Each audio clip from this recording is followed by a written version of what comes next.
معزز و مکرم حاضرین اکرام، عاشقان مصطفیٰ، محبان غوث و خواجہ و رضا، السلام علیکم ورحمۃ اللہ تعالی وبرکاتہ۔ وعلیکم السلام ورحمۃ اللہ تعالی وبرکاتہ۔ الحمد للہ رب العالمین، والعاقبۃ للمتقین، والصلاة والسلام علی اشرف الانبیاء وخاتم النبیین وعلی آلہ الطیبین الطاہرین واصحابہ الکرام اجمعین، اما بعد فاعوذ باللہ من الشیطان الرجیم، بسم اللہ الرحمن الرحیم۔ ان الذين آمنوا وعملوا الصالحات سيجعل لهم الرحمن ودا، آمنت باللہ صدق اللہ العظیم۔ آئیے ہم اور آپ سب سے پہلے عقیدت و احترام کے ساتھ ہم تمام مسلمانوں کے مرکز عقیدت، محور محبت، حضور رحمت عالم نور مجسم، سید الانبیاء امام المرسلین، رحمت للعالمین، شفیع المذنبین صلی اللہ تعالی علیہ وسلم کی بارگاہ مقدسہ میں ہدیہ درود پیش کریں، پڑھیں بآواز بلند، اللہم صلی علی سیدنا و مولانا محمد معدن الجود والکرم وآلہ واصحابہ وبارک وسلم۔ جیسا کہ آپ تمامی احباب جانتے ہیں کہ آج کی ہماری یہ محفل جو قادری محفل ہے، جس میں درس تصوف اور ذکر جہری کیا جاتا ہے، تو آج کی ہماری یہ محفل تاج الشریعہ بدر الطریقہ علامہ شاہ مفتی محمد اختر رضا خان قادری برکاتی علیہ الرحمہ کی ذات اطہر سے منسوب ہے۔ اور آپ تمامی احباب جانتے ہیں کہ دنیا سنیت نے کل ہی کے دن میں آپ کے 5ویں سالانہ عرس مبارک کو منایا ہے، یعنی دنیا بھر میں آپ کے چاہنے والے ہیں، تمام اہل سنت و جماعت کے جو احباب ہیں، انہوں نے آپ کی بارگاہ میں خراج عقیدت و محبت پیش کیا۔ تو آج ہم اور آپ بھی بارگاہ تاج الشریعہ میں اپنی غلامی کا ثبوت دیتے ہوئے ان کی بارگاہ میں خراج عقیدت و محبت انشاءاللہ پیش کریں گے۔ تو آج کے درس میں تاج الشریعہ علیہ الرحمہ کی سیرت طیبہ کے چند اہم گوشوں کو آپ کے سامنے بیان کرنے کی ہم سعادت حاصل کریں گے۔ اور یہ آپ تمامی احباب یاد رکھیں کہ ہمارا جو سلسلہ درس تصوف ہے،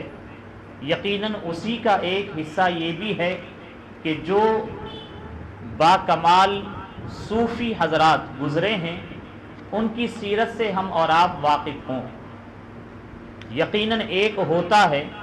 تھیوری اور ایک ہے پریکٹیکل، جیسے کہ آپ تمامی احباب جانتے ہیں۔ تو یقیناً ہم اور آپ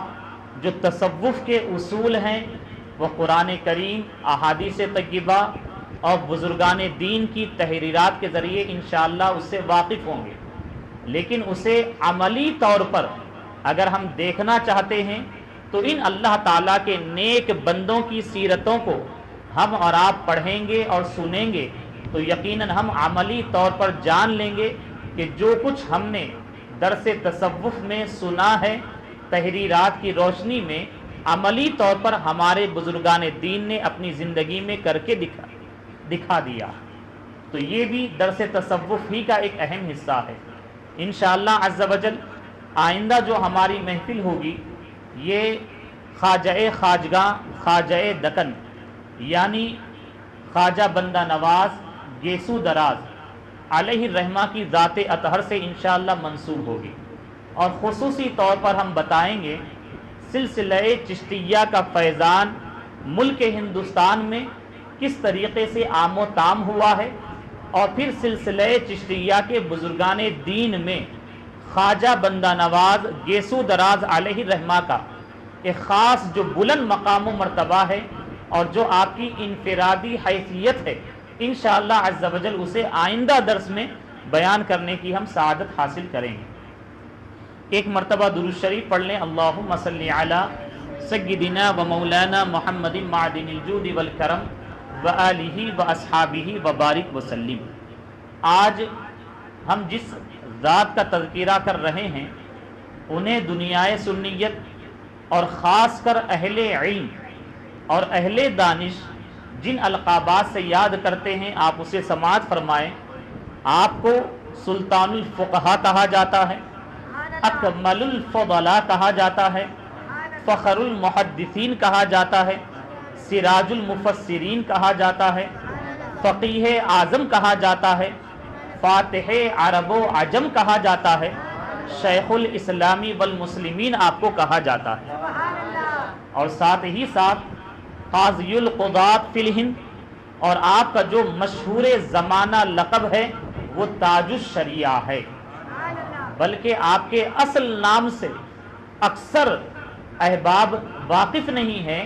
بلکہ آپ کو جس لقب سے یاد کیا جاتا ہے وہ تاج الشریعہ ہے، اور ساتھ ہی ساتھ آپ اپنے دور اور زمانے کے شیخ طریقت ہیں،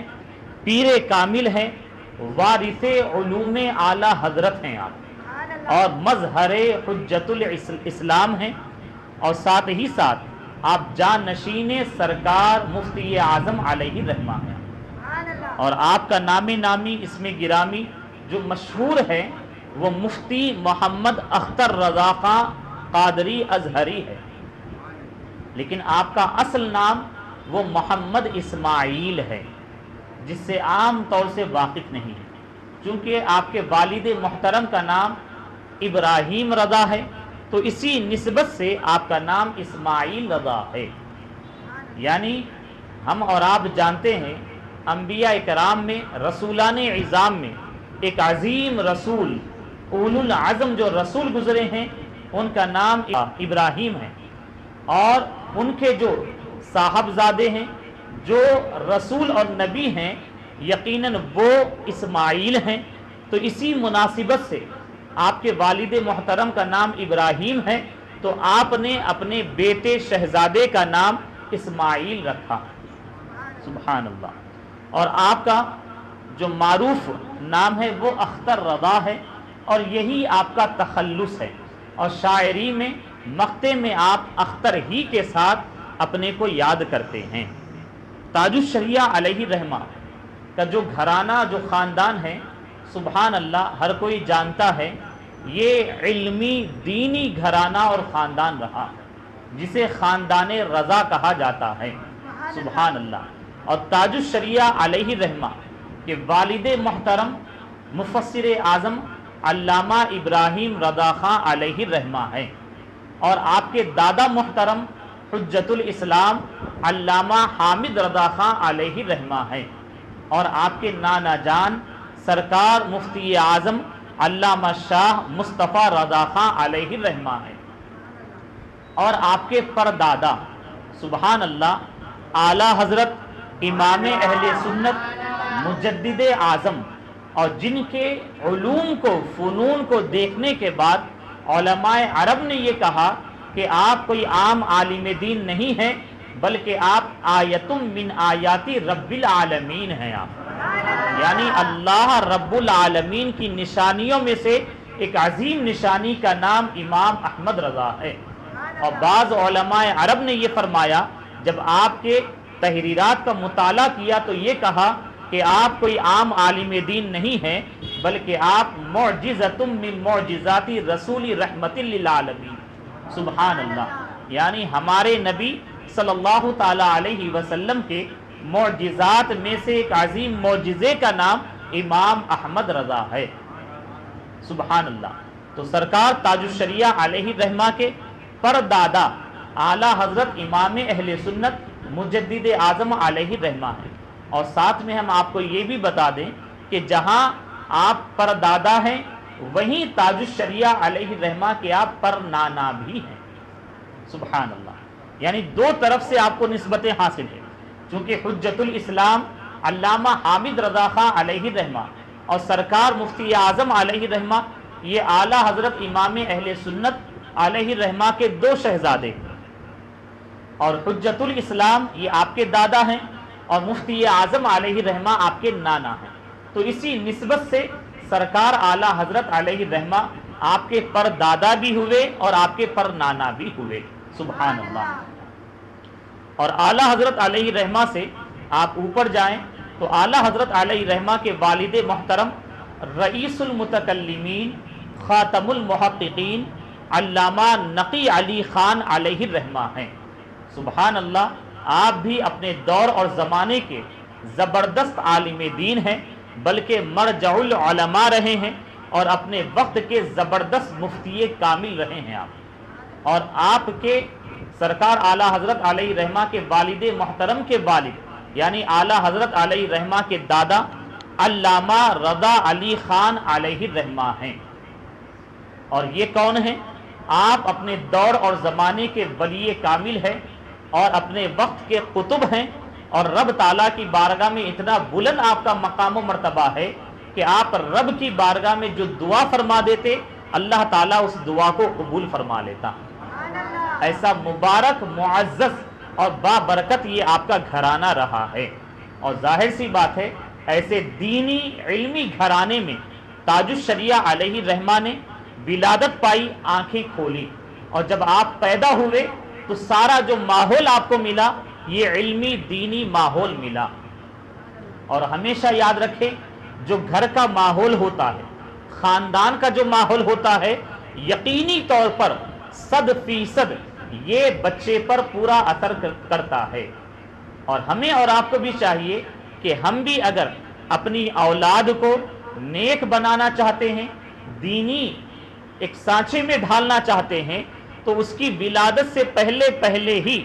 میاں بیوی کو چاہیے، گھر کے بڑوں کو چاہیے کہ اپنے گھر کے ماحول کو دینی ماحول بنا لیں، تاکہ جب دینی ماحول رہے گا اور ایسے ماحول میں بچے کی ولادت ہوگی تو یقیناً وہ پورے طور پر اس پر اثر انداز ہوگا۔ تاج الشریعہ علیہ الرحمہ کے بارے میں یہ علماء نے تحریر فرمایا ہے کہ آپ نے جو قرآن عظیم کا ناظرہ ختم فرمایا، آپ اپنی والدہ محترمہ کے پاس آپ نے ختم فرمایا، سبحان اللہ۔ آج کے دور کی خواتین کے لیے بہت بڑا یہ درس ہے۔ یقیناً مائیں اگر چاہیں تو انہیں یہ ضرورت ہی نہیں پڑے گی کہ بچپن میں کسی مدرسے اور مکتب کو تلاش کریں، جبکہ ماں خود جو ہے پڑھی لکھی ہو۔ اور ہر ایک ماں کو چاہیے، چونکہ علماء نے بزرگان دین نے یہی فرمایا ہے کہ بچے کے لیے پہلا مدرسہ جو ہوتا ہے، پہلی جو تربیت گاہ ہوتی ہے، یہ ماں کی گود ہوتی ہے۔ اور ماں اگر عالمہ ہو، ماں اگر بہترین قاریہ ہو، ماں اگر دیندار ہو تو یقیناً اپنے بچے کو بھی وہ دیندار بنائے گی۔ اور تاج الشریعہ علیہ الرحمہ نے قرآن عظیم کا جو ختم فرمایا ہے اپنی والدہ محترمہ کے پاس ختم فرمایا، اور 4 سال 4 ماہ اور 4 دن کی جب عمر مبارک ہوئی آپ کی، چونکہ بزرگان دین میں یہ طریقہ رائج ہے کہ جب بچے کی عمر 4 سال 4 ماہ 4 دن کی ہوتی ہے تو بسم اللہ خوانی کی رسم انجام دیتے ہیں۔ تو آپ کے والد محترم نے بھی یہ ارادہ فرمایا، اور آپ نے منظر اسلام جس ادارے کو اعلیٰ حضرت امام اہل سنت مجدد اعظم علیہ الرحمہ نے قائم فرمایا، اس ادارے کے طلباء اور اساتذہ علماء کو آپ نے دعوت پر مدعو کیا رسم بسم اللہ خوانی میں، اور ساتھ ہی ساتھ آپ کے والد محترم یعنی علامہ ابراہیم رضا خاں علیہ الرحمہ نے سرکار مفتی اعظم علیہ الرحمہ کی بارگاہ میں حاضر ہوئے اور عرض گزار ہوئے کہ حضور میں اپنے بیٹے کی بسم اللہ خوانی کا ارادہ کیا ہوں، آپ تشریف لائیں اور بسم اللہ خوانی کی رسم انجام دیں۔ تو سرکار مفتی اعظم علیہ الرحمہ جو اس وقت اعلیٰ حضرت امام اہل سنت مجدد اعظم علیہ الرحمہ کے سچے وارث رہے علم کے اور تمام تر امانتوں کے آپ امین رہے، آپ تشریف لائے اور آپ نے تاج الشریعہ علیہ الرحمہ کے بسم اللہ خوانی کی رسم کو انجام دیا۔ اور آپ سرکار مفتی اعظم علیہ الرحمہ یقیناً آپ کو اللہ تبارک و تعالیٰ نے بچپن ہی میں ولایت عطا فرمائی، اور آپ کے پیر و مرشد نے بھی اس بات کی گواہی دی، اور ساتھ ہی ساتھ سرکار مفتی اعظم علیہ رحمہ وہ ہے کہ جن کے دامن سے جو وابستہ ہوئے، جنہوں نے فیض پایا، تو یقیناً ان کے ذریعے سے آج دنیا میں بہت زیادہ فیضان عام و تام ہو رہا ہے۔ اور سرکار مفتی اعظم علیہ رحمہ تشریف لائے اور آپ نے بسم اللہ خوانی کی رسم انجام دی، اور آپ نے بڑی دعاؤں سے نوازا، اور پھر آپ کی دعاؤں کا اثر ہم نے اور آپ نے دیکھا کہ آج ساری دنیا میں سرکار تاج الشریعہ علیہ رحمہ کے چاہنے والے ہیں، اور آپ نے صرف خاندان کی نسبت سے لوگوں کو نہیں منوایا، بلکہ آپ نے دین اسلام کی جو ترویج و اشاعت کا کام کیا، دین اسلام کی جو خدمت عرب و عجم میں آپ نے انجام دی، اس کی وجہ سے لوگ آپ کے علم کے لوہے کو مانے اور آپ کی خدمات کا اعتراف کیا اور آپ کے دامن سے وابستہ ہوئے۔ اور آپ کی اپنی ذات کا معاملہ ایسا ہے کہ بچپن کا دور اور زمانہ دیکھیں تو آپ کے اساتذہ ہی نے اس بات کی گواہی دی کہ آپ کا بچپن جو گزرا ہے، آپ عام بچوں کی طرح کھیل کود میں وقت نہ گزارے، بلکہ آپ کا معاملہ یہ رہا دوران طالب علمی ہی میں بہت زیادہ آپ علم سے اور علماء سے محبت فرماتے، اور آپ کی جو دوستی ہوتی وہ کتابوں سے دوستی ہوتی۔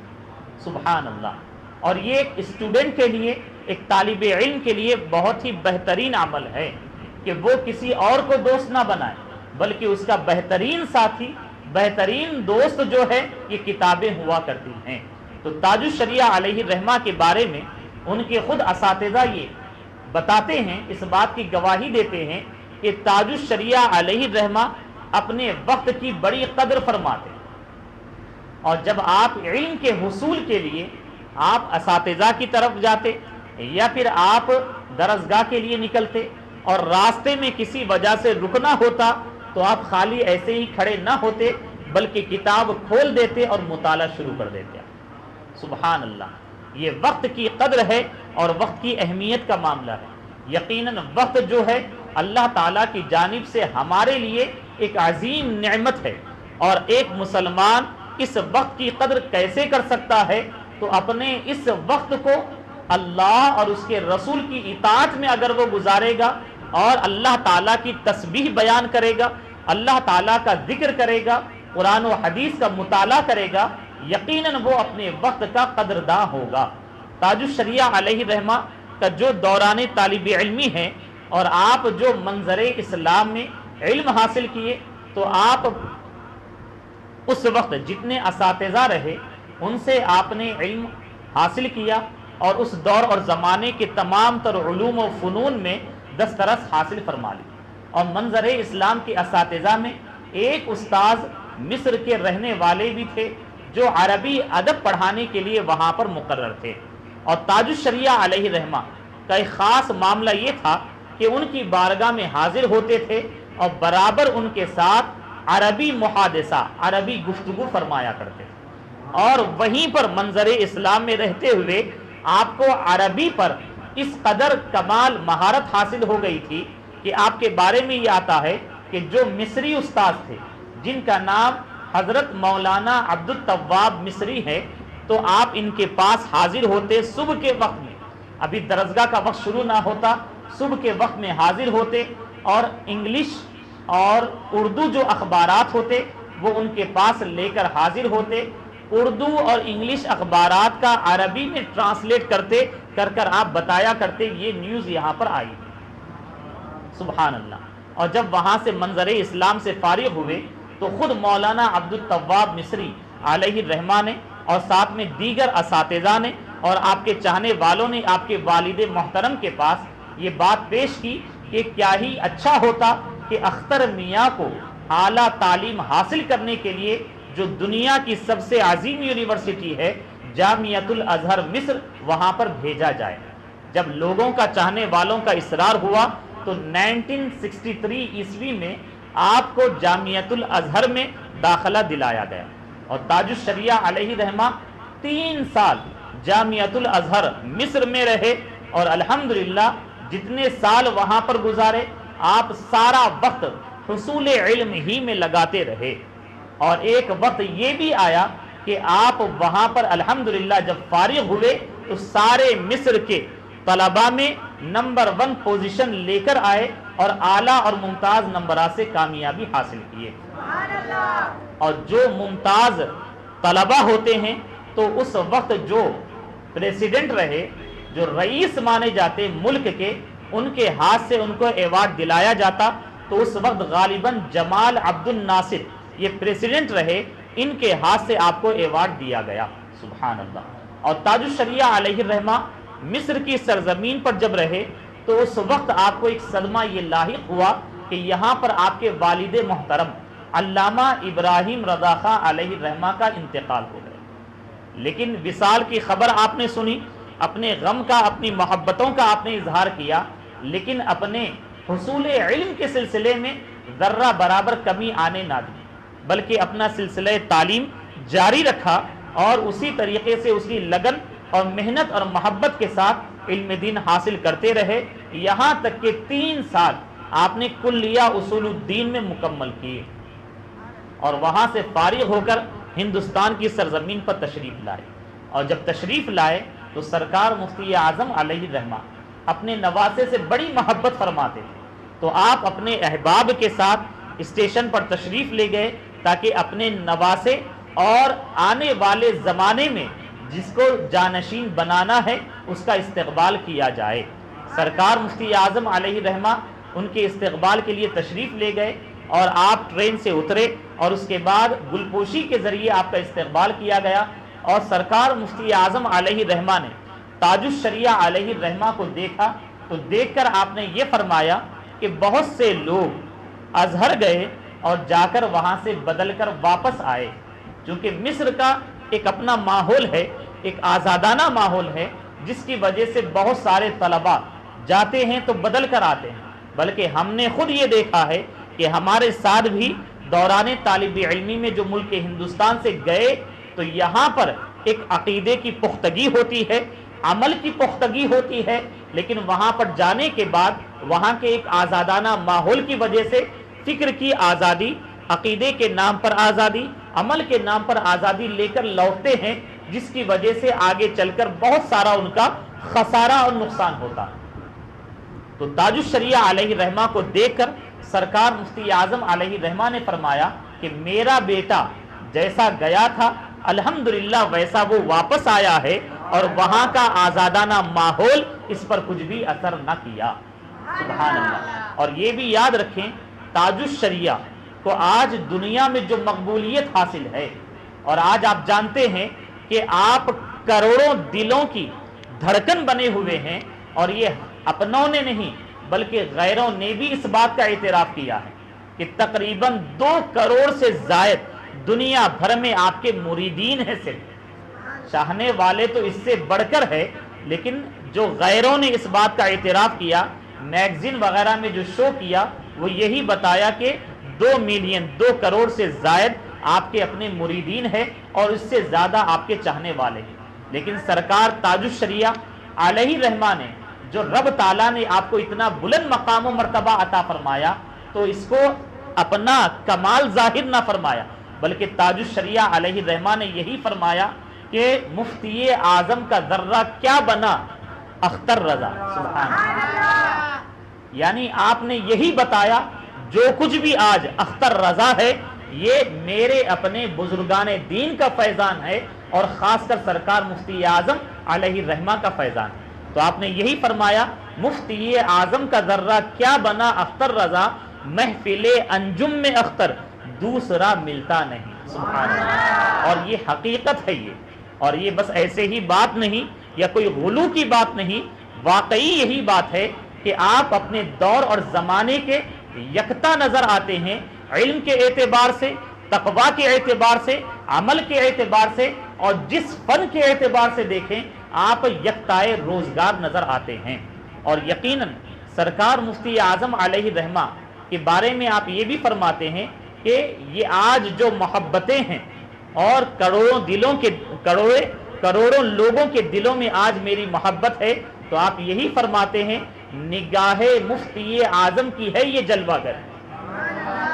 نگاہ مفتی اعظم کی ہے یہ جلوہ گری، چمک رہا ہے جو اختر ہزار آنکھوں میں، سبحان اللہ۔ یہ سرکار مفتی اعظم علیہ الرحمہ کا فیضان ہے۔ اور پھر تاج الشریعہ علیہ الرحمہ یہ فرماتے ہیں کہ یقیناً میں 3 سال جامعۃ الازہر مصر میں رہا اور علوم و فنون میں نے حاصل کیے، لیکن آپ نے اپنی زبان سے یہ اعتراف کیا کہ اے کاش وہ 3 سال بھی میں سرکار مفتی اعظم علیہ الرحمہ کی بارگاہ میں گزارتا۔ سبحان اللہ، سبحان اللہ۔ اور آپ یہ فرماتے اگر چونکہ سرکار مفتی اعظم علیہ الرحمہ کی بارگاہ میں رہتے ہوئے جو علمی ادبی فائدہ مجھے ملا ہے وہ کسی اور جگہ پر مجھے حاصل نہ ہوا۔ سبحان اللہ۔ یقیناً ہمیشہ یاد رکھیں، ایک ہوتا ہے کتابوں کا ظاہری علم اور ایک ہوتا ہے باطنی علم، اور یہ جو باطنی علم ہے اور خاص قرآن عظیم اور احادیث طیبہ کا یہ نور ہے، یہ بزرگان دین کے فیضان ہی سے ملتا ہے۔ ورنہ آج آپ اور ہم دیکھتے ہیں 1-2 نہیں، بہت سارے علماء ہیں، لیکن اللہ تبارک و تعالیٰ کا جس پر فضل ہوتا ہے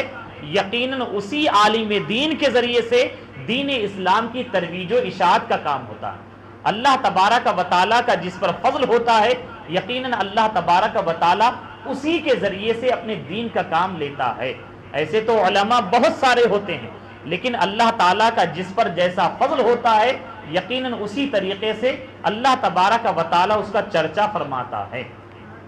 یہ تاج الشریعہ علیہ الرحمہ کے ابتدائی دور اور زمانے کا معاملہ ہے۔ اور پھر تاج الشریعہ علیہ الرحمہ جب ملک مصر سے ملک ہندوستان تشریف لائے تو سرکار مفتی اعظم علیہ الرحمہ کی بارگاہ میں رہے اور آپ نے فتویٰ نویسی کا کام شروع فرمایا، اور یہاں تک کہ ابتدا میں دیگر جو مفتیان اکرام مرکزی دارالافتاء بریلی شریف میں موجود رہے ان کے پاس آپ اپنے لکھے ہوئے فتاویٰ پیش کرتے، اور اس کے بعد پھر ایک وقت یہ آیا کہ سرکار مفتی اعظم علیہ الرحمہ کی بارگاہ میں آپ اصلاح کی خاطر اپنے فتاویٰ کو پیش کرتے، اور سرکار مفتی اعظم علیہ الرحمہ جیسے جیسے آپ کے فتاویٰ کو دیکھتے رہے آپ کو یقین ہو گیا، اور پھر ایک وقت اور ایک زمانہ یہ بھی آیا کہ سرکار مفتی اعظم علیہ الرحمہ نے فرمایا کہ اب تمہاری ذمہ داری ہے کہ یہ دارالافتاء کا کام سنبھالو۔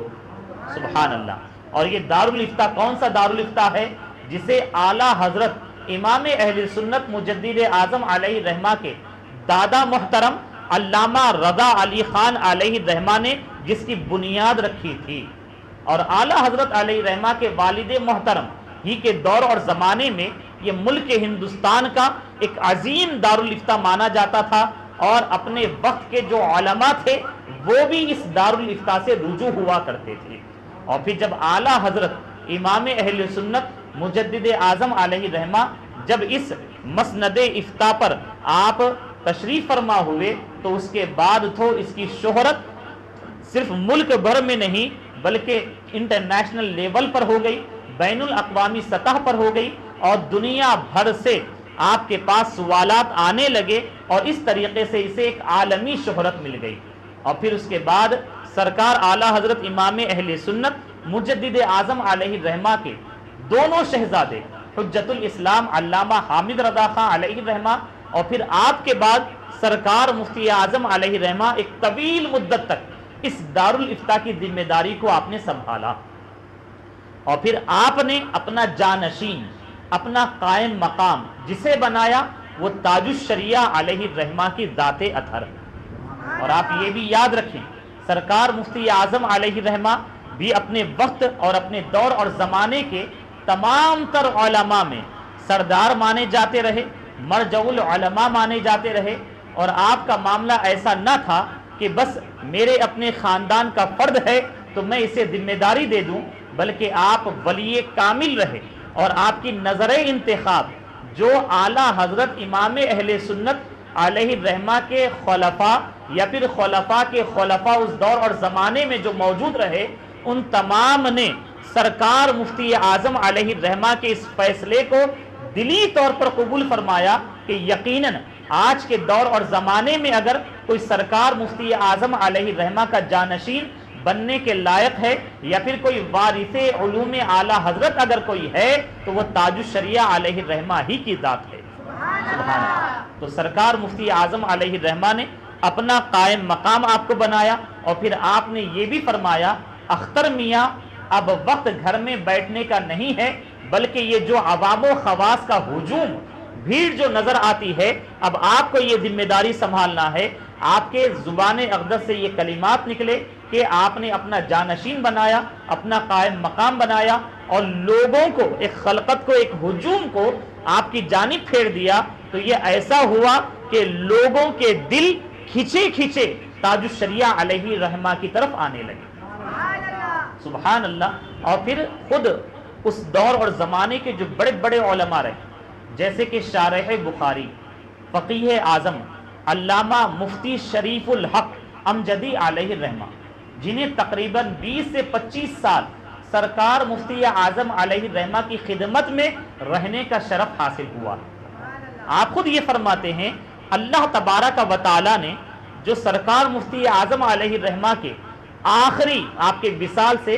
جو قریب جو زمانہ رہا، تقریباً 20 سال کے عرصے میں جو شہرت آپ کو عطا فرمائی، اللہ تبارک و تعالی نے وہ شہرت، وہ مقبولیت چند سالوں میں علامہ اختر رضا خاں علیہ الرحمہ کو عطا فرما دی۔ سبحان اللہ۔ اور یہ تاج الشریعہ علیہ الرحمہ کی خاص مقبولیت ہے، اور سرکار مفتی اعظم علیہ الرحمہ کی خاص دعائیں ہیں، خاص فیضان ہے کہ یقیناً آپ کا چرچا ساری دنیا بھر میں ہے۔ اور آپ اور ہم جانتے ہیں تاج الشریعہ علیہ الرحمہ وہ ذات ہیں کہ آپ اگر کسی گاؤں میں چلے جائیں اور اچانک بھی چلے جائیں تو ایک ہجوم جو ہے، ایک بھیڑ، لاکھوں کی تعداد آپ کے صرف دیدار کے لیے، ایک نظر دیکھنے کے لیے اس طریقے سے جمع ہو جاتی۔ ایسے محسوس ہوتا کہ ایک زمانہ پہلے اعلان کیا گیا کہ ہاں فلاں بزرگ آنے والے ہیں۔ لوگوں نے یہ دیکھا، جو دیکھا ہے اسی کو بیان کیا ہے۔ اور تاج الشریعہ علیہ الرحمہ کہ اس معاملے کو اگر دیکھیں تو نبی کریم علیہ الصلاۃ والسلام کی وہ حدیث شریف کی آپ مصداق نظر آتے ہیں کہ اللہ تبارک و تعالی یقیناً بندوں کے دلوں میں اللہ تعالیٰ کے نیک بندوں کی محبت کو ڈال دیتا، اور یقیناً وہی محبتیں ہیں جو اللہ تبارک و تعالیٰ نے روئے زمین پر عام کر دی، تو اللہ تعالیٰ نے ہمارے دلوں میں جہاں دیگر اولیاء کی محبتوں کو ڈال دیا ہے، وہیں پر تاج الشریعہ علیہ الرحمہ کی محبت بھی اللہ تعالیٰ نے دنیا میں زمین پر عام فرما دی ہے۔ تاج الشریعہ علیہ الرحمہ کو اگر علم کے اعتبار سے دیکھیں تو جو آج کے دور اور زمانے کے جو علماء ہیں، انہوں نے یہ فرمایا ہے تقریباً 35 سے زائد علوم میں آپ کو مہارت رہی۔ سبحان اللہ۔ ایک دو نہیں بلکہ کئی علوم ہیں، بلکہ علماء نے علوم گنائے بھی ہیں، یعنی علم تفسیر، اصول تفسیر، علم حدیث، اصول حدیث، اسماء رجال، جرح و تعدیل، علم فقہ، اصول فقہ، علم فرائض، عقائد، علم کلام، علم صرف، علم نحو، علم معانی، علم بیان، علم بدیع، علم منطق، علم فلسفہ، علم مناظرہ، علم تکسیر، علم ہیئت، علم حساب، علم ہندسہ، علم ریاضی، علم قرات، علم تجوید، علم تصوف، علم سلوک، علم اخلاق، علم سیر، علم تاریخ، علم لغت، اردو ادب، عربی ادب، فارسی ادب، عروض و قوافی، توقیت، علم جفر، رد وگیات، رد مذاہب باطلہ۔ یہ 40 علوم ہیں۔ علماء اکرام نے یہ فرمایا ہے ان میں آپ کو مہارت تامہ رہی، اور یہی وجہ ہے کہ بڑے بڑے علماء صرف ملک ہندوستان نہیں بلکہ جو عجم کے ہیں، یعنی ہند ہو یا پاک ہو یا بنگلہ دیش ہو، جن کی زبان اردو ہے، وہ بھی آپ کی بارگاہ میں رجوع کرتے رہے۔ اور جب آپ ملک مصر گئے اور اسی طریقے سے حرمین شریفین تشریف لے گئے، ملک شام گئے، اور اسی طریقے سے دیگر عرب ممالک میں گئے، تو اس دور کے جو بڑے بڑے علماء رہے، انہیں جب معلوم ہوا کہ تاج الشریعہ علیہ الرحمہ ہماری سرزمین پر آئے ہیں، تو انہوں نے بھی آپ سے صرف ملاقات کو اپنے لیے اعزاز سمجھا، اور ایک دو نہیں بلکہ کئی گھنٹوں کی مشقتیں، تکلیفیں برداشت کیے اور آپ سے ملاقات کیے، اور آپ کی علماء سے جو ملاقات ہوتی تھی یہ کوئی عام ملاقات نہیں ہوتی تھی بلکہ علمی دینی نشست ہوا کرتی تھی، اور علماء عرب نے بھی آپ کے ذریعے سے بہت کچھ حاصل کیا ہے۔ یہ تاج الشریعہ علیہ رحمہ کی ذات اطہر ہے، اور تاج الشریعہ علیہ رحمہ کی ذات کا ایک خاص وصف جو ہے یہ تقویٰ ہے، اور آپ تقویٰ کے سلسلے میں بھی ایک امتیازی وصف رکھنے والے ہیں۔ آپ چاہے اپنے گھر پر ہوں یا پھر اپنے ملک میں ہو یا پھر سفر میں ہو، ہر حال میں آپ شریعت مطہرہ پر کامل طور پر عمل پیرا ہوتے نظر آتے، اور یہاں تک کہ جو واجب اور فرائض ہیں ان پر تو آپ عمل کرتے ہی کرتے، بلکہ آپ سفر میں بھی سنتوں کی بھی پابندی کیا کرتے تھے۔ سبحان اللہ۔ اور فرض کا معاملہ نماز کے سلسلے میں دیکھیں، مولانا شہاب الدین رضوی صاحب یہ کہتے ہیں، تحریر کرتے ہیں کہ میں تقریباً 15 سال حضرت قبلہ کے ساتھ سفر و حضر میں رہا، اور کبھی بھی میں نے شریعت مطہرہ کے خلاف کوئی بھی عمل آپ کا نہ دیکھا۔ اور آپ خود یہ فرماتے ہیں سفر کا معاملہ چاہے ٹرین سے ہو یا پھر پلین کے ذریعے سے ہو، آپ سب سے پہلے یہ دیکھتے کہ کسی نماز کا وقت ہے تو آپ نماز ادا فرماتے، اور جلد بازی میں ادا نہ فرماتے بلکہ مکمل طمانینت کے ساتھ، سکون کے ساتھ نماز ادا کرتے، اور اس کے بعد ہی اپنے سفر کا ارادہ فرماتے۔ اور آپ یہ فرماتے ہیں کبھی کبھی تو ایسا بھی ہوا کہ ہم بس پلین کا نکلنے کا وقت ہو رہا ہے اور آپ سکون و اطمینان کے ساتھ مصلی بچھائے نماز ادا کر رہے ہیں، ہمیں خوف ہے کہ شاید فلائٹ اڑ جائے، لیکن آپ اس قدر سکون و اطمینان کے ساتھ نماز ادا کرتے ہیں کہ ذرہ برابر فلائٹ چھوٹنے کی آپ کو فکر نہ ہوتی، اور آپ نماز ادا فرماتے، اور تب تک فلائٹ اڑان نہ بھرتی، اور پھر آپ بیٹھ جاتے اور اس کے بعد ہی سفر شروع ہوتا۔ اور اسی طریقے سے ٹرین کے معاملات بھی ہوتے۔ اور ساتھ ہی ساتھ آج ہم اور آپ دیکھتے ہیں کہ بہت سارے مسلمان ہیں اور ماشاءاللہ ہٹے کٹے ہیں، صحت مند بھی ہے، اللہ تبارک و تعالیٰ نے بہت ساری نعمتیں انہیں عطا فرمائی، لیکن افسوس کی بات یہ ہے کہ نماز جو اہم العبادات ہے، نماز جو فرض ہے، اور اللہ تبارک و تعالیٰ نے یقیناً نماز کی فضیلت میں بہت ساری آیات کریمہ کو نازل فرمایا، لیکن ایسے بھی مسلمان ہیں جو اپنی سستی اور کاہلی کی وجہ سے وقت ہوتے ہوئے بھی نماز چھوڑ دیتے ہیں، صحت ہوتے ہوئے بھی نماز چھوڑ دیتے ہیں۔ یقیناً یہ شیطان کی طرف سے ان کے لیے وسوسہ بھی ہوتا ہے، اور یقیناً وہ اپنی سستی اور کاہلی کا اظہار کرتے ہیں۔ لیکن اللہ تعالیٰ کے جو نیک بندے ہیں، اور خود تاج الشریعہ علیہ رحمہ کی زندگی کا جب ہم اور آپ مطالعہ کرتے ہیں تو ہمیں یہی معلوم ہوتا ہے کہ جب آپ صحت یاب رہے تب تو آپ نے نمازوں کی پابندی ضرور فرمائی، بلکہ جب آپ بیمار ہو گئے اور بہت زیادہ کمزوری کا معاملہ ہے، بہت زیادہ نقاہت کا معاملہ ہے، اس کے باوجود آپ نماز کی پابندی فرماتے اور کھڑے ہو کر نمازیں ادا فرماتے۔ اور آج ایک عام طور سے ایک بلا یہ نظر آتی ہے کہ بہت سارے اچھے خاصے ہٹے کھٹے ہوتے ہیں اور بازاروں میں گھومتے ہیں، سڑکوں پہ چلتے ہوئے نظر آتے ہیں، لیکن یہ جیسے ہی مسجد میں پہنچتے کرسیاں تلاش کرنے لگتے ہیں۔ سخت افسوس کی بات ہے، اور مسجدوں میں اتنی زیادہ کرسیاں لگ جاتی ہے کہ ہر کوئی جو ہے کرسی پر بیٹھ کر نماز پڑھنا چاہتا ہے۔ بہت افسوس کی بات ہے، شرعی مسئلہ یہی ہے کہ اگر وہ کھڑا ہو کر نماز پڑھ سکتا ہے، اتنی طاقت ہے، اب اگر وہ بیٹھ کر نماز پڑھے گا ہرگز اس کی نماز ادا نہیں ہوگی۔ اور تاج الشریعہ علیہ رحمہ آپ اپنے اسلاف کے سچے جانشین رہے، آپ کا معاملہ یہی رہا کہ آپ بیماری میں ہوتے، لاکھ بیماری میں ہوتے، آپ نماز ادا کرتے، مکمل اہتمام فرماتے۔ یعنی بعض احباب یہ کہتے کہ آپ بیمار ہیں تیمم کر لیں، لیکن آپ تیمم کرنا بھی پسند نہ فرماتے، بلکہ آپ عزیمت کے راستے کو اختیار کرتے، تقویٰ کو اپناتے ہوئے آپ وضو کرتے پانی کے ذریعے، اور اس کے بعد کھڑے ہو کر نماز ادا فرماتے۔ بلکہ ایک واقعہ یہ بھی موجود ہے کہ آپ اگر آئی سی یو میں بھی ہوتے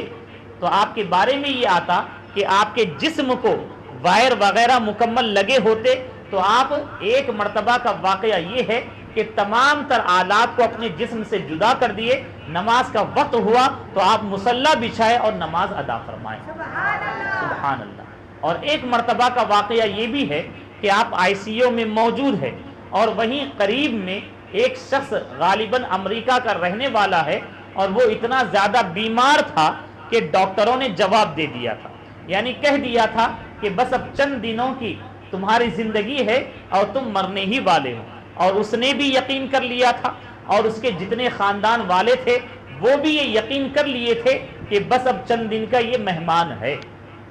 لیکن وہ خود یہ کہتا ہے کہ میں نے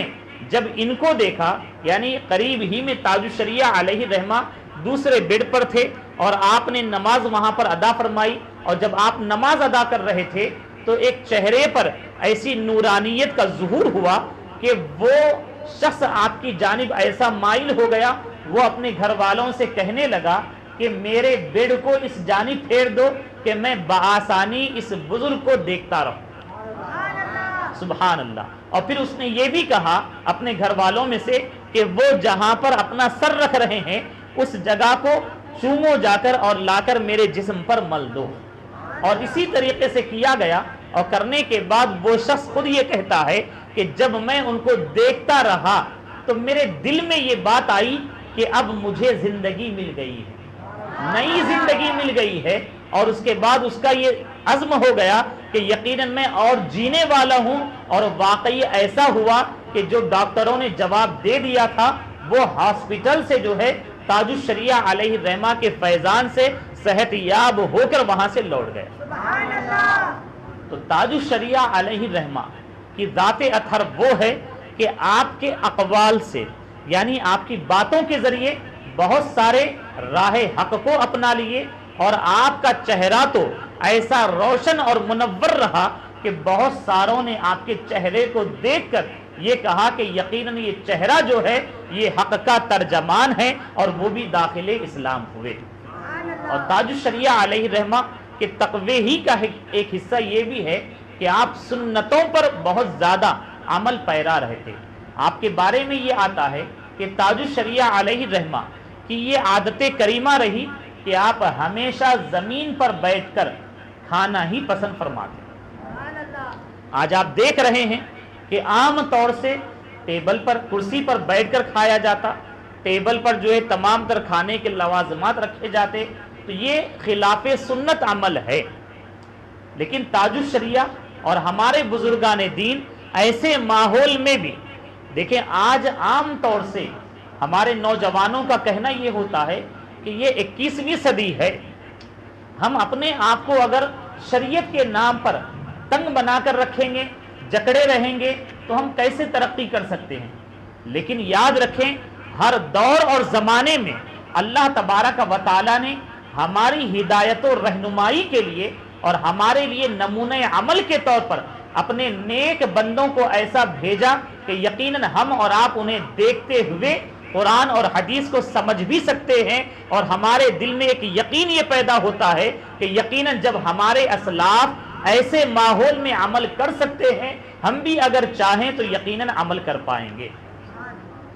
ورنہ عام طور سے یہ ہوتا ہے کہ جب کہا جاتا ہے کہ ہمارے فلاں بزرگ ایسے رہے، ہمارے فلاں بزرگ ایسے رہے، تو کہتے یہ ہیں کہ وہ دور اور زمانہ الگ تھا۔ لیکن ہم نے اور آپ نے الحمدللہ اپنے مرشد کریم تاج الشریعہ علیہ رحمہ کی زندگی کو دیکھا ہے، اور الحمدللہ بہت ساروں نے اس بات کی گواہی دی کہ سفر ہو یا حضر ہو، گھر ہو یا گھر کے باہر ہو، ہر حال میں آپ سنتوں پر عمل پیرا ہوتے اور ایسے عمل کرتے کہ سبحان اللہ۔ آج آپ اور ہم دیکھ رہے ہیں کہ فوٹو سے بچنا، ویڈیو سے بچنا ایک مشکل معاملہ نظر آتا ہے، لیکن ایسے دور اور زمانے میں بھی تاج الشریعہ علیہ رحمہ وہ ہیں کہ جو ملک مصر میں گئے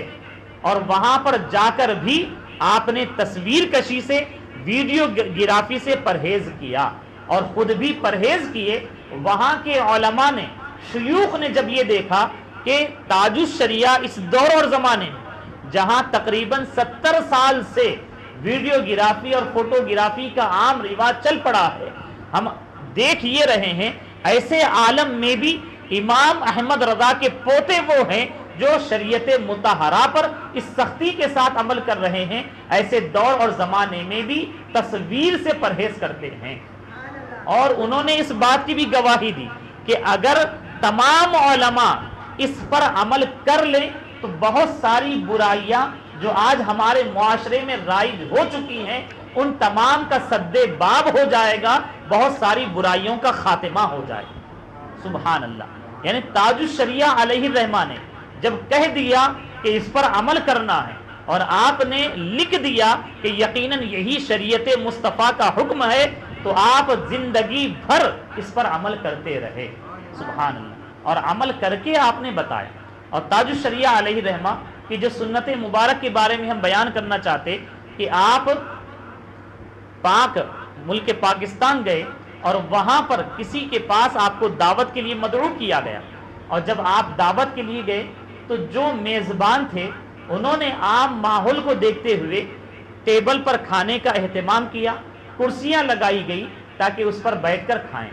تاج الشریعہ علیہ الرحمہ بھی وہاں پر مدعو ہوئے، وہاں تشریف لائے، اور لانے کے بعد آپ کے ساتھ جو علماء رہے ان میں سے چند ایک نے تو دیکھ لیا اور سمجھ گئے کہ شاید تاج الشریعہ علیہ الرحمہ کے لیے یہ ناپسندیدہ معاملہ ہے، تو تاج الشریعہ علیہ الرحمہ آپ کرسی پر بھی اس طریقے سے بیٹھے کہ جس طریقے سے زمین پر سنت کے مطابق بیٹھا جاتا ہے، یعنی پاؤں پھیلا کر نہیں بیٹھے، اور آپ اس طریقے سے حتی الامکان جو سنت طریقہ ہے اس کو آپ نے اپنایا، اور اپنا کر آپ نے کھانا تناول فرمایا۔ اور جب آپ سے پوچھنے والوں نے پوچھا کہ حضور اگر آپ میزبان کو حکم دے دیتے تو وہ نیچے جو ہے کھانے کا انتظام کر دیتے، تو آپ نے یہ فرمایا کہ میں یہ نہیں چاہتا تھا کہ میری وجہ سے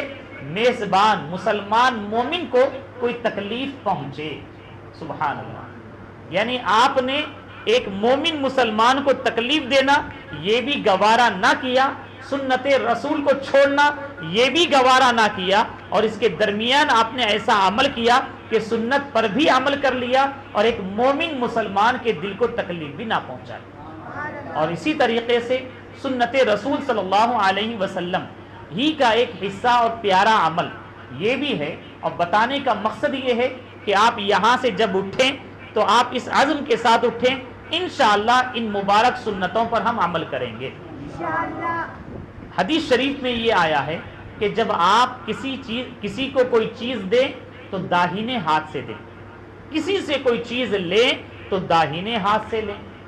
سیدھے ہاتھ سے دینا ہے، سیدھے ہاتھ سے لینا ہے۔ اور تاج الشریعہ علیہ الرحمہ اس پر بڑی پابندی کے ساتھ عمل کرتے ہیں۔ یہ سنت رسول صلی اللہ علیہ وسلم ہے، حدیث کے مطابق عمل ہے، بلکہ آپ کا یہ عمل مبارک اپنوں کے ساتھ بھی ہوتا، غیروں کے ساتھ بھی ہوتا۔ یعنی اگر کوئی غیر مسلم بھی ہوتا اور وہ کوئی بائیں ہاتھ سے کوئی چیز دیتا تو تاج الشریعہ علیہ الرحمہ اس سے وہ چیز نہ لیتے، بلکہ اشارتاً کہتے، اور وہ جب داہنے ہاتھ سے دیتا تب ہی جا کے اس سے وہ چیز لیتے۔ ایک مرتبہ کا معاملہ ایسا ہوا کہ تاج الشریعہ علیہ الرحمہ کہیں پر تشریف لے گئے، اور جانے کے بعد دکاندار سے کوئی چیز خریدنے کا آپ نے معاملہ طے کر لیا اور پیسے بھی دے دیے، اور دینے کے بعد اب اس کو چیز دینا ہے جس کا آپ نے معاملہ طے کیا، تو وہ بائیں ہاتھ سے دینے لگا۔ تاج الشریعہ علیہ الرحمہ نے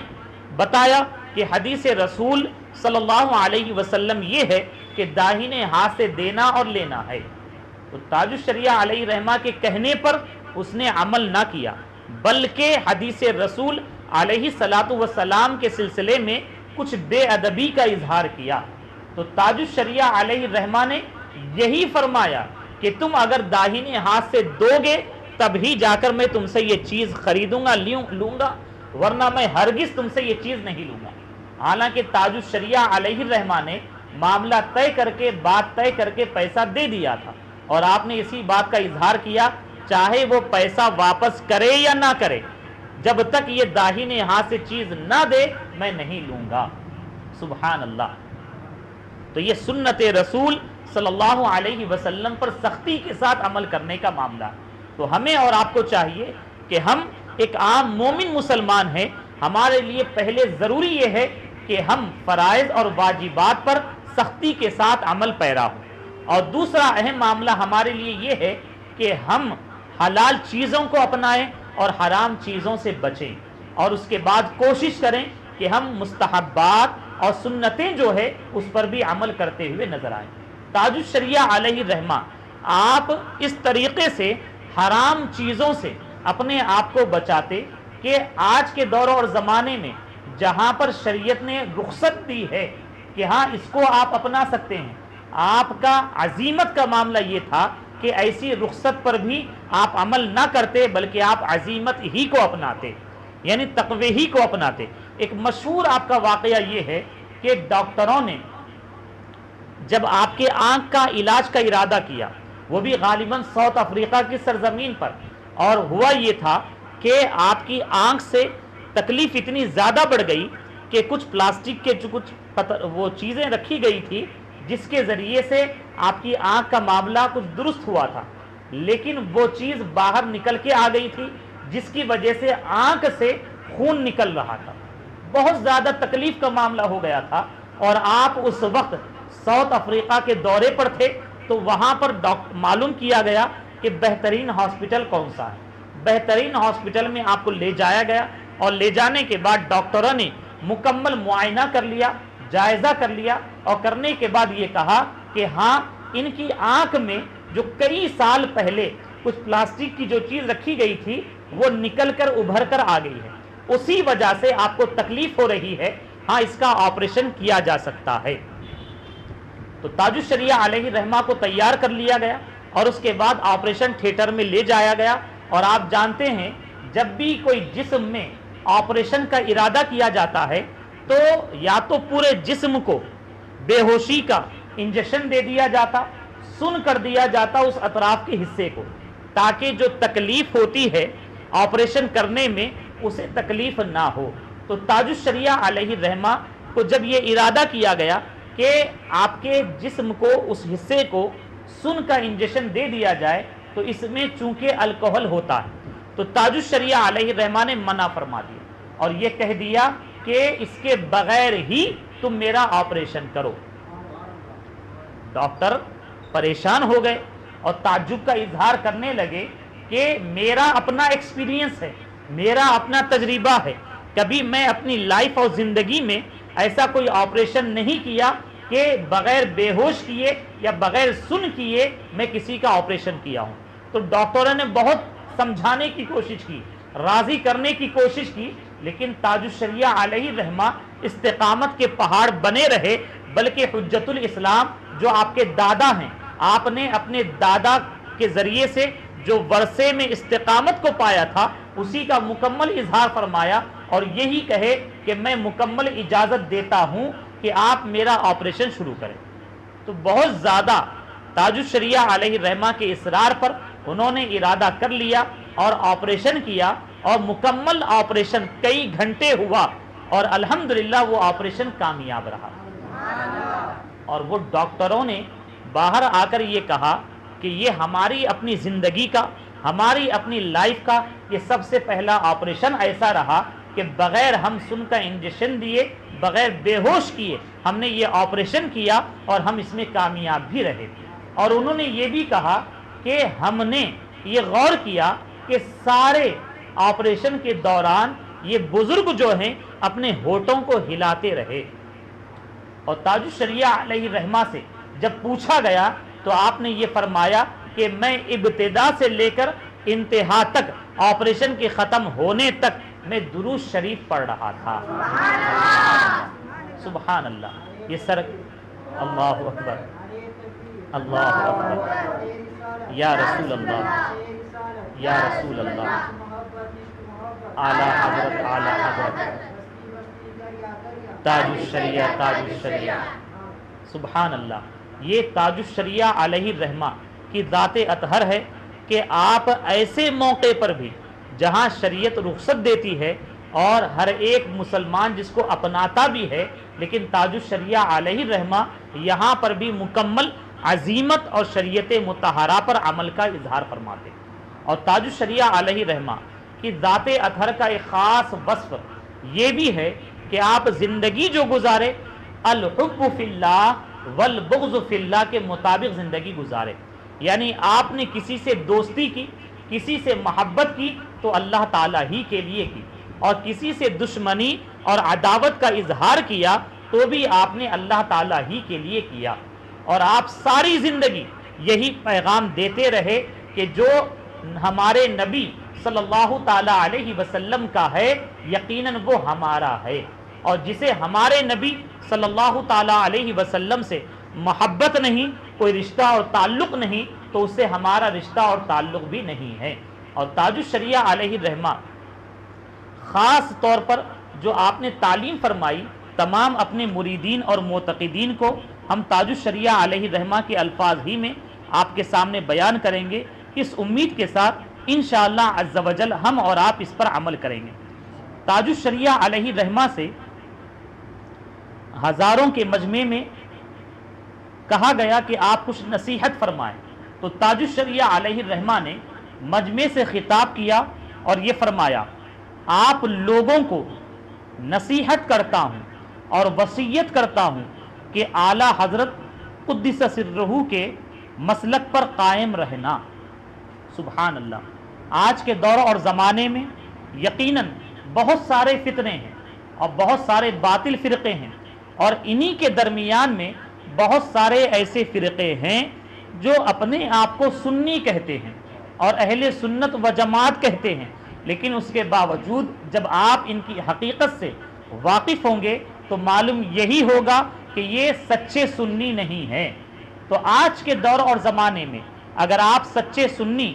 پہچان سکیں گے تو اسی نام سے پہچان سکیں گے کہ جو اپنے آپ کو یہ کہے کہ میں مسلک اعلیٰ حضرت پر ہوں تو یقیناً وہ سچا سنی ہوگا۔ تو آپ نے یہی فرمایا کہ وصیت کرتا ہوں کہ اعلیٰ حضرت علیہ الرحمہ کے مسلک پر قائم رہنا اور دوسرے فرقوں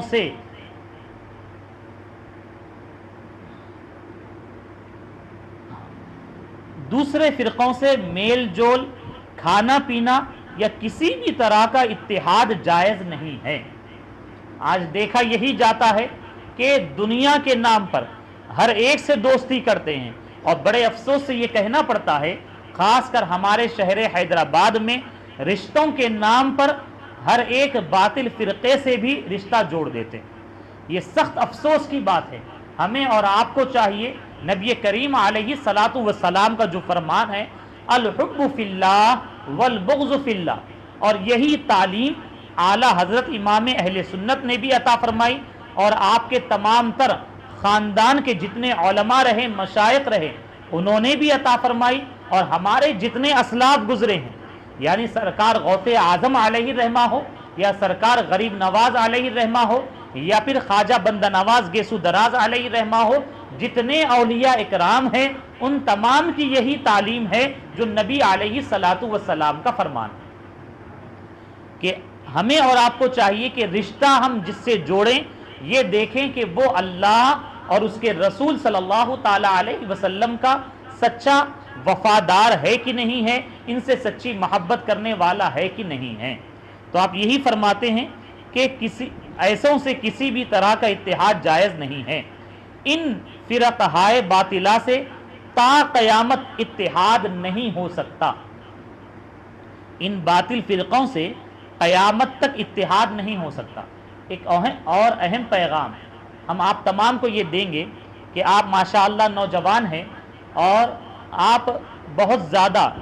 میڈیا سے وابستہ رہتے ہیں، اور اب چونکہ 2024 کا ایک سینٹرل کا الیکشن ہونے والا ہے، اور آپ جانتے ہیں کہ بہت سارے ایسی بھی آوازیں اب اٹھے گی کہ ہمیں اگر جو سینٹرل میں حکومت ہے اس کو شکست دینا ہے تو اتحاد قائم کرنا ہوگا۔ یہ ایک فضول بات ہے۔ اگر آپ مسلمان کے درمیان میں باطل فرقوں کے درمیان میں اتحاد قائم بھی کر لیں، یہ ہونے والی بات نہیں ہے، اگر قائم بھی کر لیں گے آپ ان کو شکست نہیں دے سکتے، شکست نہیں دے سکتے۔ کیوں؟ یہ ایک سچی حقیقت ہے۔ اور شکست کب دے سکتے ہیں؟ جو سیکولر جماعتیں ہیں، جس طریقے سے انہوں نے کرناٹک کے الیکشن میں مظاہرہ کیا، اس طریقے کی پالیسی اگر نیشنل لیول پر اگر اپنائیں گے تو یقیناً جو آج جو تعصب پسند حکومت ہے اس کو شکست دیا جا سکتا، اس کے بغیر شکست نہیں دیا جا سکتا۔ ہاں یہ ضرور ہے، اگر مسلمانوں کے اتحاد کے نام پر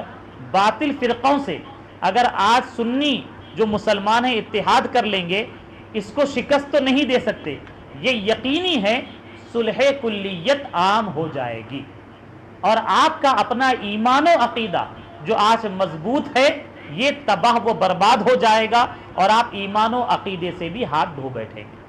تو ہمیں اسی تعلیم پر عمل کرنا ہے جو تاج الشریعہ علیہ الرحمہ نے فرمایا کہ فرقہائے باطلہ سے تا قیامت تک اتحاد نہیں ہو سکتا۔ اور آپ دیکھیں کتنی بڑی بات فرماتے ہیں، میرے خاندان کے لوگ ہوں یا میرا بیٹا ہی کیوں نہ ہو، اگر آپ دیکھیں کہ مسلک اعلی حضرت سے ہٹ گیا ہے، کتنی بڑی بات ہے دیکھیں کہ آپ خود فرماتے ہیں میرے خاندان کے لوگ ہوں یا میرا بیٹا ہی کیوں نہ ہو، اگر آپ دیکھیں کہ مسلک اعلی حضرت سے ہٹ گیا ہے تو دودھ سے مکھی کی طرح نکال کر باہر کر دیں۔ اللہ اکبر، کتنا اہم پیغام ہے یہ۔ اعلی حضرت امام اہل سنت مجدد اعظم علیہ الرحمہ کے وصایا جو آپ نے وصیتیں فرمائی تھی ان میں بھی یہی کلام ہے۔ آپ نے بھی وصیت یہی فرمائی تھی کہ اللہ تعالیٰ اور اللہ کے رسول علیہ الصلاۃ والسلام کی بارگاہ میں اگر کسی کو تم گستاخ پاؤ، یہاں تک کہ وہ چاہے بڑا عالم یا پیر ہی کیوں نہ ہو، تو اسے اپنے درمیان میں سے ایسے ہی نکال کر باہر کر دو جیسے کہ تم دودھ سے مکھی کو نکال کر باہر کرتے ہو۔ آپ اس کو سمجھیں، آپ مطلب کیا ہے، آج کل جو غیروں کے ساتھ باطل فرقوں کے ساتھ جو محبتوں کا اظہار کرتا ہے وہ یہ اظہار تو ہونا ہی نہیں چاہیے، بلکہ جب آپ ان کو دور کریں، آپ یہ دیکھیے مثال کیا دی گئی، دودھ آپ پی رہے ہوں اس میں مکھی گر جائے تو آپ خوشی خوشی نکال کر باہر پھینکیں گے؟ آپ کو ایک گھن ہوگی، آپ کو نفرت کا اظہار کریں گے، آپ بیزارگی کا اظہار کریں گے اور سختی کے ساتھ نفرت کے ساتھ نکال کر باہر کریں گے۔ تو آپ یہ نہ دیکھیں کہ مسلمان ہے کلمہ پڑھتا ہے دل ٹوٹ جائے گا، نہیں، وہ اللہ اور اس کے رسول کا گستاخ ہے جب اس نے ذرہ برابر شرم اور حیا نہ کی کہ رب تعالیٰ کی بارگاہ میں برا جملہ نہ کہے، اور اسی طریقے سے نبی کی توہین کرنے میں اس نے شرم و حیا محسوس نہ کی، تو آپ کیوں اتنا اس کے لیے پریشان ہوتے؟ تو ہمیں اور آپ کو چاہیے کہ ایسوں سے ہم نفرت اور بیزارگی کا اظہار کریں۔ اور اس کے علاوہ بھی تاج الشریعہ علیہ الرحمہ کے بہت سارے سیرت طیبہ کے پیغام ہیں، انشاءاللہ عز و جل پھر کسی موقع پر ہم بتائیں گے۔ اور تاج الشریعہ علیہ الرحمہ کو اپنے خاندان کے ذریعے سے ایک خاص کمال یہ بھی حاصل ہوا کہ آپ شاعری میں بھی سبحان اللہ اپنے دور اور زمانے میں اپنا کوئی ثانی نہیں رکھتے ہیں۔ آپ کے شاعری کے ذریعے اور آپ کے کلام کے ذریعے بھی الحمدللہ عقیدے کا پیغام جاتا ہے، عمل کا پیغام جاتا ہے، عشق رسول کا پیغام جاتا ہے، اور سرکار علیہ الصلاۃ والسلام سے آپ کو جو محبت ہے، بے انتہا محبت ہے، اس محبت کا آپ والہانہ انداز میں اپنے شاعری میں پیش کرتے ہیں آپ، سبحان اللہ۔ اور تاج الشریعہ علیہ الرحمہ وہ ہیں کہ 6 ذی قعدہ کا دن جب مکمل ہوا اور مغرب کی اذان کا وقت ہونے والا تھا، اور جب مؤذن نے اللہ اکبر کی صدا لگائی، اور اس سے چند لمحات پہلے جو مفتی عاشق حسین صاحب آپ کے داماد ہے وہ خود یہ بیان کرتے ہیں، تقریباً 7:07 پر ابا حضور کی سانس پھولنے لگی، اور تبھی سے آپ یا اللہ اللہ اکبر کی صدا بلند کرنے لگے، اور اس طریقے سے آپ یہ صدائیں بلند کر رہے ہیں، اور یہاں تک کہ وہاں مغرب کی اذان کا وقت ہوتا ہے، مؤذن اذان دیتا ہے اور آپ اللہ اکبر کی صدا سنتے ہیں، اور اسی کے ساتھ آپ کا وصال مبارک ہوتا ہے، یعنی 7:14 پر آپ اس دنیا فانی سے آپ رخصت ہوتے ہیں۔ اور اس طریقے سے ہمیں یہی پیغام دیتے ہیں کہ جب مسلمان دنیا میں آتا ہے تو اس کے اذان میں، اس کے کان میں اذان کہی جاتی ہے اور اس کے ذریعے پیغام یہ دیا جاتا ہے کہ تو پیدا اس لیے ہوا ہے تاکہ تو اللہ تعالیٰ کے لیے زندگی گزارے، اور آپ جاتے جاتے یہی پیغام دیے کہ دنیا میں ہمیں جینا ہے اور دنیا سے رخصت ہونا ہے تو اللہ تعالیٰ اور اس کے رسول صلی اللہ علیہ وسلم کی رضا ہی کے لیے زندگی گزارنا ہے۔ تو ہمیں اور آپ کو چاہیے کہ تاج الشریعہ علیہ الرحمہ نے جو نقوش چھوڑے ہیں اس کے مطابق ہم اور آپ زندگی گزاریں، اور آپ نے اپنی زندگی سے یہی پیغام دیا کہ زندگی یہ نہیں ہے کسی کے لیے، زندگی ہے نبی کی، نبی کے لیے، اور آپ یہی فرماتے ہیں ان کے لیے جو دنیا سے بڑی محبت کرتے۔ آپ نے یہ فرمایا کہ جو دنیا سے محبت کرتا اپنی زندگی سے محبت کرتا۔ آج آپ دیکھ رہے ہیں اپنی زندگی کے لیے، اپنے عیش و آرام کے لیے لاکھوں لاکھ کروڑ روپیے لوگ خرچ کرتے ہیں، لیکن آپ فرماتے ہیں یہ ناسمجھ ہیں، یہ انہیں عقل نہیں ہے۔ آپ فرماتے ہیں ناسمجھ مرتے ہیں زندگی کے لیے، اور آپ یہ پیغام دیتے ہیں جینا مرنا ہے سب کچھ نبی کے لیے۔ سبحان اللہ۔ اور آپ یہ فرماتے ہیں اختر قادری خلد میں چل دیا۔ سبحان اللہ۔ یعنی آپ کو جو نبی علیہ الصلاۃ والسلام سے نسبت رہی اور جو محبت رہی، اور سرکار علیہ الصلاۃ والسلام کی عطا پر جو آپ کو یقین کامل رہا، آپ نے یہ فرمایا اختر قادری خلد میں چل دیا، اور آپ یہ فرماتے ہیں خلد واہ ہے، جنت کھلی ہے ہر ایک قادری کے لیے۔ سبحان اللہ۔ وما علینا الا البلاغ۔ السلام علیکم ورحمۃ اللہ تعالی وبرکاتہ۔